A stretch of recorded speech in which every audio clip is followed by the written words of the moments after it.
안녕하세요. 장연구소의 장엘리입니다. 함께 또 장연구소를 또 진행을 도와줄 또 장유진 캐스터 자리해 주셨습니다. 어서 오세요. 네, 안녕하세요. 캐스터 장유진입니다. 네, 장유진 캐스터. 오늘 또 벌써 목요일이 됐어요. 그렇습니다. 네, 하루하루가 너무 빨리 지나가는 것 같은데 우리 또 장연구소를 또 기다려 주시고 계신 우리 시청자분들을 위해서 오늘도 또 섹터별, 우리 종목별 흐름 짚어드리도록 하겠습니다. 간밤에 다우지수는 소폭 하락을 했지만 S&P 500과 나스닥 지수는 좋은 흐름을 가져갔는데요. 특히 기술주가 좀 다시 올라오는 흐름을 보여줬죠? 네, 맞습니다. 특히 필라델피아 반도체 지수도 1% 가까이 오르면서 조금은 반등을 하는 그런 모습을 보여줬는데요. 네. 이어서 바 차트를 통해 자세한 추이 살펴보겠습니다. 네, 지금 살펴보시면 최상단에 자리하고 있는 섹터는 부동산입니다. 여기에 나머지 섹터들은 전체적으로 상승과 하락 모두 1% 내외에서 큰 폭의 움직임을 보여주지는 않았습니다. 부동산과 에너지 그리고 기술주가 각각 상승 마감했고요. 여기에 커뮤니케이션 서비스도 0.28% 소폭의 오름세로 거래를 마쳤습니다. 반면 하단에 자리하고 있는 섹터들 확인해 보시면요. 기초 소재와 필수 소비재는 소폭의 내림세를 기록했습니다. 여기에 지금 11개 섹터 중에서는 보합권 움직임을 포함해 7개의 섹터가 상승 마감을 했고 4개의 섹터는 약세를 보였습니다. 네, 이어서 주간 차트도 함께 확인을 해보겠습니다. 네, 현재 확인해 보시면요. 역시 주간으로 살펴봐도 부동산이 최상단에 자리하고 있는 점을 확인하실 수가 있습니다. 이어서 유틸리티와 에너지도 소폭의 오름세를 기록했는데요. 반면 한 주간 살펴보시면 약한 섹터가 좀 더 이렇게 하락률이 큰 모습을 보여줬습니다. 커뮤니케이션 서비스가 2.68% 내림세를 기록했는데요. 아무래도 어떤 기업 관련 이슈가 있었던 게임주들의 추이도 좀 영향을 미쳤습니다. 여기에 헬스케어도 평균 2% 넘는 내림세를 기록했습니다. 네, 이렇게 해서 섹터별 흐름을 함께 좀 짚어봤습니다. 일간 그리고 주간별로 좀 살펴드렸는데요. 그렇다면 좀 세부적으로 종목별로는 어떤 흐름을 가져갔는지 함께 좀 확인을 해보도록 하겠습니다.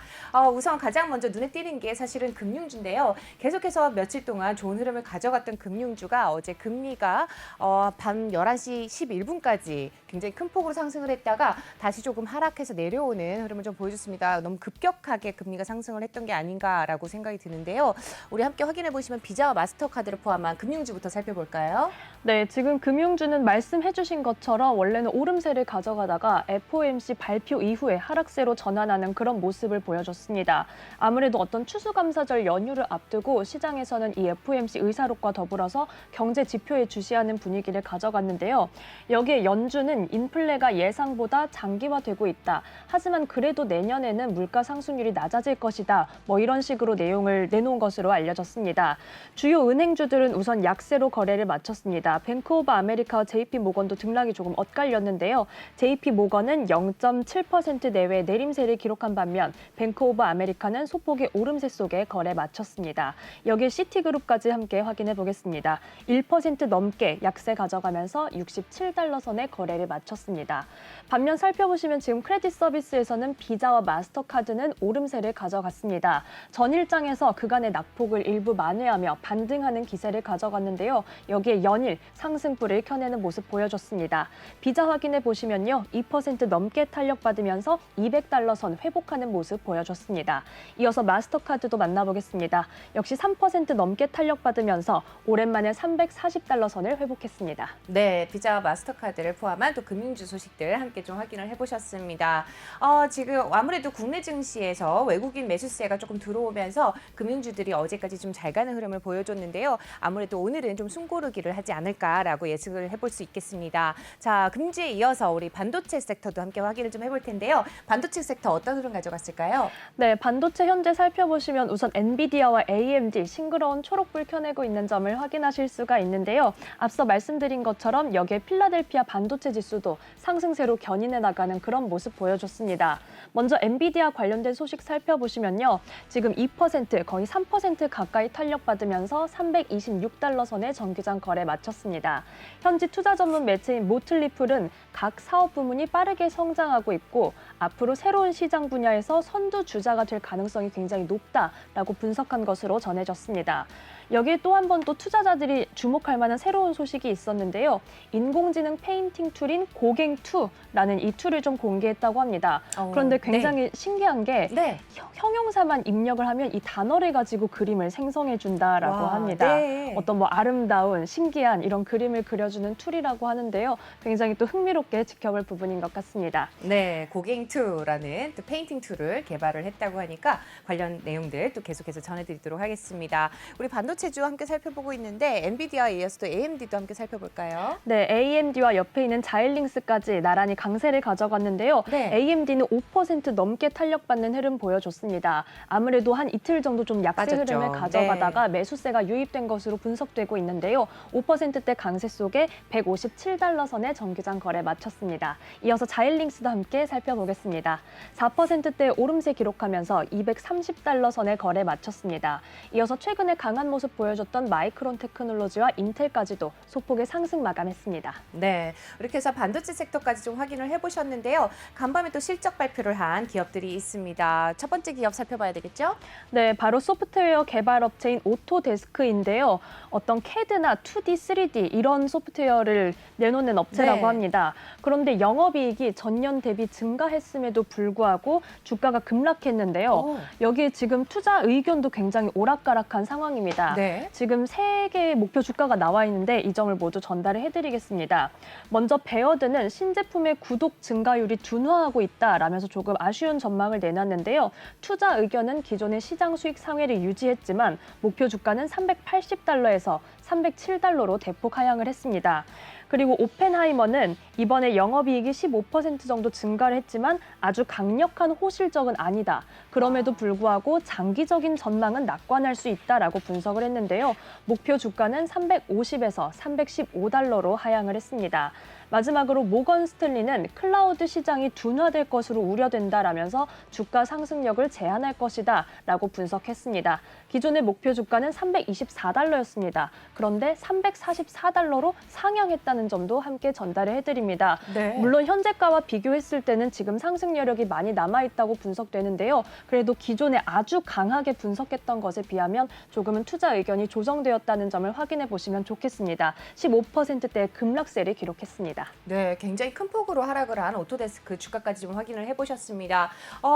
지금 내놓은 리포트마다 조금 더 엇갈리는 흐름을 보이고 있기 때문에 투자에 있어서는 조금 더 주의를 하셔야 되지 않을까라고 생각이 드는데요. 오토데스크 함께 확인을 해봤고요. 바로 이어서 또 보면은 컴퓨터 관련 기업들 PC 수요에 대한 긍정적인 전망이 나오면서 좀 좋은 흐름을 가져간 것 같죠? 맞습니다. 특히 휴렛패커드가 10% 넘게 탄력받으면서 35달러 선의 정기장 거래를 마쳤는데요. 우선 실적 발표를 했습니다. 영업이익은 12억 3,800만 달러를 기록했는데요. 이는 전년 대비 25%가량 증가한 수치였습니다. 여기에 당기 순이익은 30억 9,900만 달러, 그리고 주당 순이익은 2.75달러를 기록했습니다. 이에 대해서 에버코어는 PC의 수요가 장기적으로 유지될 것이고 이는 순이익을 창출할 기회를 낳을 것이다 라고 분석했는데요. 목표 주가는 지금 현재가와 비슷한 수준인 35달러였습니다. 그런데 여기에 40달러로 소폭 상향 조정했다는 소식 함께 전달해 드립니다. 네, 이어서 CNBC 페이지 통해서 델도 함께 확인해 보겠습니다. 네, 현재 델을 확인해 보시면요. 역시 정규장에서 4%대 강하게 탄력받은 모습을 확인하실 수가 있습니다. 역시 3분기에 역대급 실적을 보고해 왔는데요. 매출은 264억 달러를 기록했고 또한 순이익은 39억 달러라고 보고를 해왔습니다. 여기에 뱅크 오브 아메리카도 델의 목표 주가를 소폭 상향했습니다. 기존의 목표 주가는 66달러였는데 이번에 68달러로 상향했다는 소식 함께 전달해 드립니다. 네, 아직까지 목표 주가에 미치지는 못했지만 그 상승 여력이 크게 남아있지는 않은 것 같습니다. 주의를 하시기를 바라고요. 바로 이어서 우리 또 서학개미 분들이 가장 많이 가지고 계신 종목이죠. 테슬라 관련한 또 내용들 확인해 보도록 하겠습니다. 네, 우선 테슬라는 정규장에서는 0.63%의 소폭의 네. 오름세 속에 거래를 마쳤는데요. 사실 테슬라는 어제 장에서는 하락 출발했습니다. 그랬죠. 여기에 장 막판에 조금 매수세가 유입되는 모습을 보였는데요. 아무래도 장 초반의 약세에는 일론 머스크의 지분 추가 매도가 영향을 좀 미쳤습니다. 10억 달러에 달하는 규모의 지분을 추가로 매도했다라는 소식이 전해져 왔는데요. 계속해서 지금 그 트위터 투표 이후에 이렇게 주주들의 가슴 졸이는 소식들이 전해지고 있습니다. 이어서 지금 제너럴 모터스도 함께 확인을 해보겠습니다. 네. 네, 제너럴 모터스는 우선 간밤에 1% 넘는 내림세를 기록했습니다. 62달러 선의 정규장 거래를 마쳤습니다. 지금 12월 중순부터 허머 전기차 픽업 트럭을 출시할 것이다 라고 이렇게 밝혔는데요. 이 소식이 지금 호재로 작용하지 못하고 연일 약세 흐름을 이어가고 있습니다. 이 점도 유의하시기 바랍니다. 네, 우리 또 물류 공급에 차질을 입은 또 타격을 입은 그 기업들이 있잖아요. 우리 소비 쪽으로 해서 네. 맞습니다. 한번 찾아볼까요? 네. 네, 지금 우선 애쉬는 초록불을 켜내고 있는데요. 그래도 이런 상황 속에서도 잘 해나가고 있는 모습 보여주고 있습니다. 애쉬는 우선 웨드부시가 팬데믹으로 가속된 성장세가 앞으로도 유지될 것으로 전망된다라고 긍정적인 투자 의견을 내놨는데요. 투자 의견 시장 수익 상회 그리고 기존의 목표 주가 264달러에서 310달러로 상향을 했습니다. 현재가는 296달러 선의 정기장 거래 마쳤기 때문에 앞으로 소폭의 상승 여력이 남아있다라고 분석을 했는데요. 또한 시티그룹은 투자 의견 매수를 유지했습니다. 여기에 목표 주가는 기존의 245달러였습니다. 이번에는 320달러로 상향했다는 소식 함께 전달해 드립니다. 네, 반면 말씀해 주신 것처럼 확실히 타격을 입은 그런 기업들도 있었는데요. 먼저 의류 관련주가 조금 약한 모습 보여줬습니다. 네, 먼저 확인해 보실 종목은 갭입니다. 네, 갭이 빨간불을 크게 켜고 있네요. 맞습니다. 굉장히 급락세를 좀 기록했습니다. 24% 넘게 탄력 떨어지는 모습을 보여줬는데요. 아무래도 물류 차질에 컨센서스를 하회하는 그런 실적을 발표했습니다. 네. 저희가 뭐 장연구소에서 자주 짚어드렸던 나이키 같은 경우도 베트남 공장 가동에 대한 이슈가 계속해서 있었는데요. 갭도 비슷한 문제를 현재 앓고 있는 것으로 전해졌습니다. 여기에 대해서 MKM 파트너스가 갭의 목표 주가를 기존의 34달러에서 22달러로 하향했다는 소식도 함께 전해드립니다. 갭의 정규장 종가는 17달러 선에 거래 마쳤습니다. 네, 갭뿐만 아니라 또 목표 주가가 하향된 또 조정된 종목이 하나 더 있죠? 맞습니다. 지금 대표적인 백화점 기업인 노드스트롬인데요. 네. 3분기 실적이 시장을 예상치를 하회하면서 52주 신저가를 기록하는 아주 아쉬운 흐름을 좀 보여줬습니다. 지금 노드스트롬 같은 경우는 예상보다 팬데믹 이후에 수요 회복이 빠르게 진행되면서 오히려 재고가 부족한 그런 상황이 나타났다고 하는데요. 여기에 또한 제프리스는 노드스트롬에 대해서 사업 모델을 전환하고 있기 때문에 현재 오프라인 50과 디지털 50으로의 전환을 시도하고 있는 중인데 이로 인한 비용이 막대해서 당분간은 좀 수익성 창출이 어려울 것이다 라고 분석을 한 것으로 전해졌습니다. 여기에 기존의 투자 의견 매수에서 보유로 투자 의견을 하향했고요. 목표 주가는 48달러에서 30달러로 하향했습니다.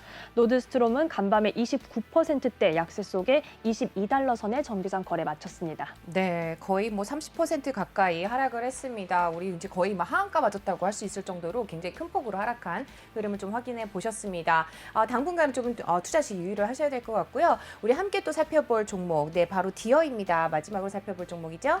네, 맞습니다. 디어는 저희 장연구소에서 한 2달쯤 전에 네. 인플레 관련 어떤 현금 흐름이 좋은 종목으로 저희가 소개를 해드린 바가 있는데요. 사실 디어는 지난주까지 5주째 파업을 계속해서 진행하고 있는 중이었습니다. 네. 하지만 이런 파업에도 불구하고 강력한 수요가 실적을 지지한 것으로 전해져 왔습니다. 컨센서스를 상회하는 실적을 발표하면서 주가가 탄력을 받았는데요. 5% 넘는 강세 속에 367달러 선의 거래를 마쳤습니다. 산업 섹터가 전반적으로 약했던 장에서 디어는 홀로 상승불을 켜냈습니다. 안녕하세요. 내외경제TV의 장유진입니다. 저희 내외경제TV의 다양한 영상과 콘텐츠 잘 보고 계신가요? 더 많은 영상과 콘텐츠를 원하신다면 지금 왼쪽의 버튼으로 저희 채널을 구독해주세요. 저희 다시 보기 채널도 따로 있으니까요. 많은 관심 부탁드립니다.